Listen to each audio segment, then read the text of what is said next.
But yeah, man, dude, what a wild weekend. So I don't even know where to start, man. So like, I guess the major questions that everybody have to do with just kind of like what happened this weekend. Like, were you backstage when whatever happened and they had to cancel the press conference? No, I wasn't backstage. I was in the front row.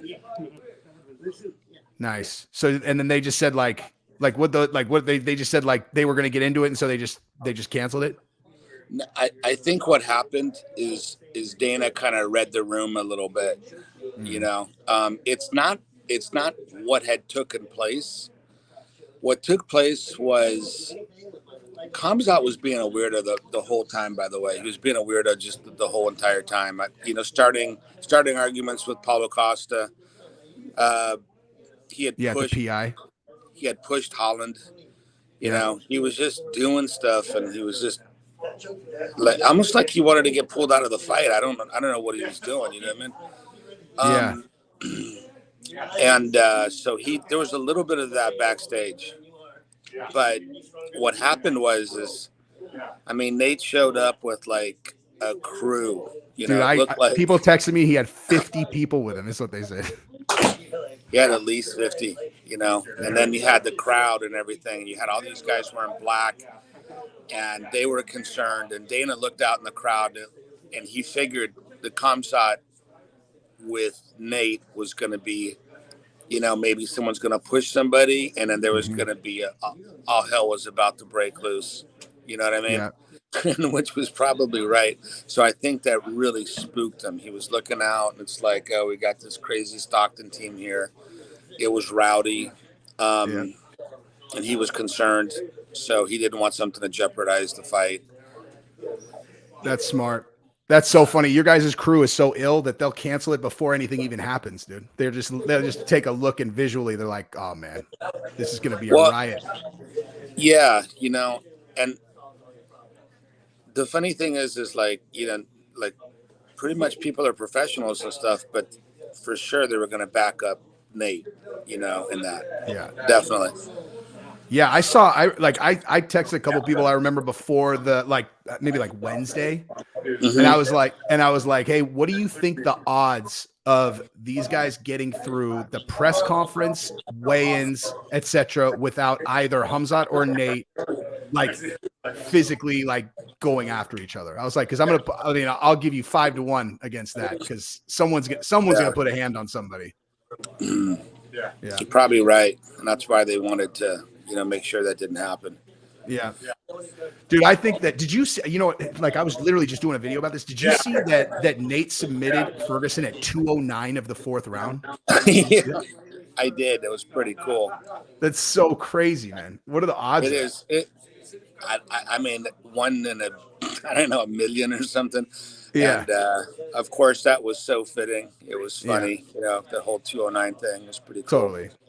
He's had an amazing career. It's like 29th fight or something like that, and then like to go out like that. I don't know. To me, it seems like a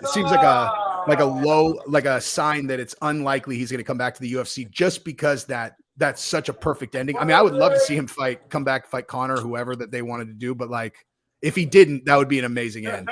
You know, it really would. You know, I mean, I have a feeling he probably will be back. I think the UFC is going to be pressured to pay him Conor McGregor type money, you know what I mean, to go do stuff. That's what I'm thinking.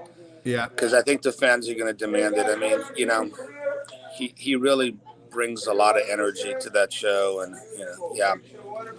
I honestly think he's the most popular guy in the UFC, especially after this week, where I was looking at him like, so it's possible that like Conor, from a metric standpoint, he might drive more pay-per-views by a little bit, but the people don't love Conor like they love Nate, you know, like the people love Nate.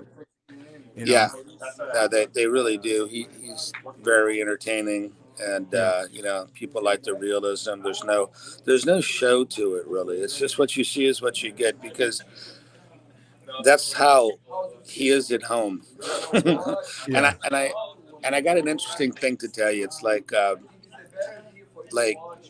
at home, you know, Nate is like funny. He's like Chappelle, You know what I mean? It's like the Chappelle show, actually. Imagine David Chappelle type comedy, but then David Chappelle beats everybody up in the room. It's kind of like that. I mean, honestly, that's how it is at home. It's a pretty good time. That's awesome, man. It's got to be so nuts for you that like, like as I mean, I would imagine how early on were you in your school when you first took them on? Like, cause you've watched his entire career. You've been with him his whole career. Like, it's got to be just nuts to look back on. Yeah. It's good times. You go through good times and bad times, you know what I mean? Yeah. And, those guys, I think he was like 14 when he came on. Nick was 16, and Nick was just a maniac. And what happened, and Nate wasn't so much. He was only 14, but I think what Nate did is he just kind of went on the blueprint that Nick laid out. Yeah. And he just kind of stuck with him, and he goes, "I'm gonna train like Nick. I'm gonna have the fight mentality that Nick had." Yeah. He really took after Nick. Nick was kind of like the mastermind, if you will, of Nate's fighting style, career, you name it. It was really Nick Diaz. And Nick is set to come. Like, Nick wants to fight now, right? Nick wants to fight now. He had a couple of things, he had the neck surgery. He's got a couple other health issues we're dealing with and stuff, but we're trying to get things all together because Nick is just such a talented person. I've never met someone this talented when it comes to MMA. I mean, the guy's a genius. He came out with the whole strategy for the fight, even with the Ferguson fight. We got backstage. He said, "This is what's going to happen." Me and Nate did some moves. Obviously, I said, "Well, in case of this, do this. In case of this, do this." And Nick kind of just lays out the whole. Well, he's gonna throw all this spinning stuff. He's gonna give his back constantly. He's gonna do this. He's gonna do that. He's gonna get desperate because he doesn't have the hands to stand with you and stand straight with you. And he's gonna turn around. He's gonna throw elbows. He's gonna throw this kick. He's gonna do. I mean, he just basically laid it out and told Nate what he should do, and Nate took it and he did what he had to do. Yeah. And then snatched his neck at 209 of the fourth round. Yeah. Right. That was Nate. Yeah. That's cool. That's awesome, dude. That was awesome. And another thing about both those guys is like I saw something yesterday. Oh, by the way, did you watch that documentary I texted you about the Diaz that you're in, like about the Diaz brothers? You're in it a bunch. I did see it. I did see parts of it. I didn't see the whole thing. I kind of skipped some parts, but pretty much, it was great. Interesting, but I kind of didn't need to see it because I lived. Yeah, it's true. You know what I'm saying? Yeah, it's true. You know what I mean? You watch a documentary about the thing that you lived through. You're like, I think I had a pretty good seat for that, dude. Right. Yeah, that's a good point. That's a good point. Yeah. So I guess the only other thing to talk about really is like, so what, like, where do you think Nate's head's at in terms of like what he wants to do? And like I said, dude, if you guys could talk to the Mayweather people and then figure out, like, get Mayweather to come to 158 or something, and then Nate cut to 58. That's that fight sells, man.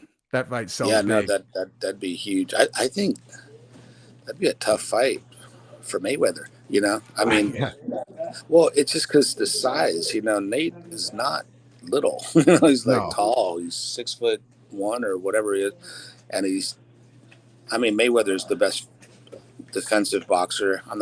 I don't know how that would play, but who knows? I'm not involved in that. It's like I don't know what the next move that like Nate might want to go to at this point, to be honest with you. I think he just wants to kind of look around, if you will, and see, because I think he wants to do things on his term right now, on his terms. And there's a lot of opportunities out there right now, and he wants to do something cool. He wants to do something that benefits, I think, his academy and the sport in general.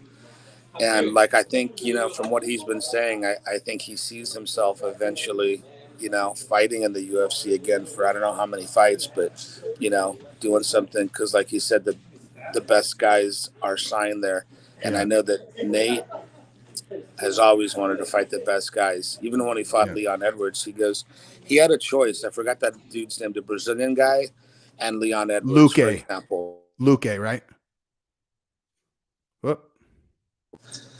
And then so he had a choice on those two guys, and Yeah. he asked me what I thought, and I said, "Well, fight Luke. You know, man, go fight that guy because for your style, I thought that guy will stand and bang with you, and it'll be a great fight. End of the day, you're going to win that war." That's what I said. Where Leon, I thought was a harder fight. He just his style kind of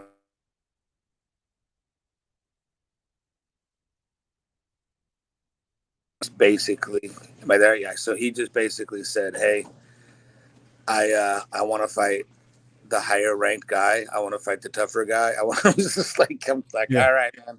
You know what I mean? You know what I mean? I don't Yeah. think he really cared about the winning and the losing as much. Yeah. So I was like, oh, you want to fight that guy? It's like, all right, go fight that guy. You know what I mean? Yeah. So that's what happened. It's like, you know, and that's like the whole thing, him wanting to fight Ngannou type of thing. It's like, he's serious. Believe it or not, it's nuts, but he's serious. So I'm just like, okay, you know, he just wants the harder fight. Yeah. He's a badass, man. He's a badass. Well, that's awesome, man. That's basic. I mean, that's all I have. I'll let you get back to it, dude. But Right but on. yeah, man, I really appreciate it. And that, I mean, congratulations on an incredible career with both these guys. And I, hope to see more of them and you in the cage.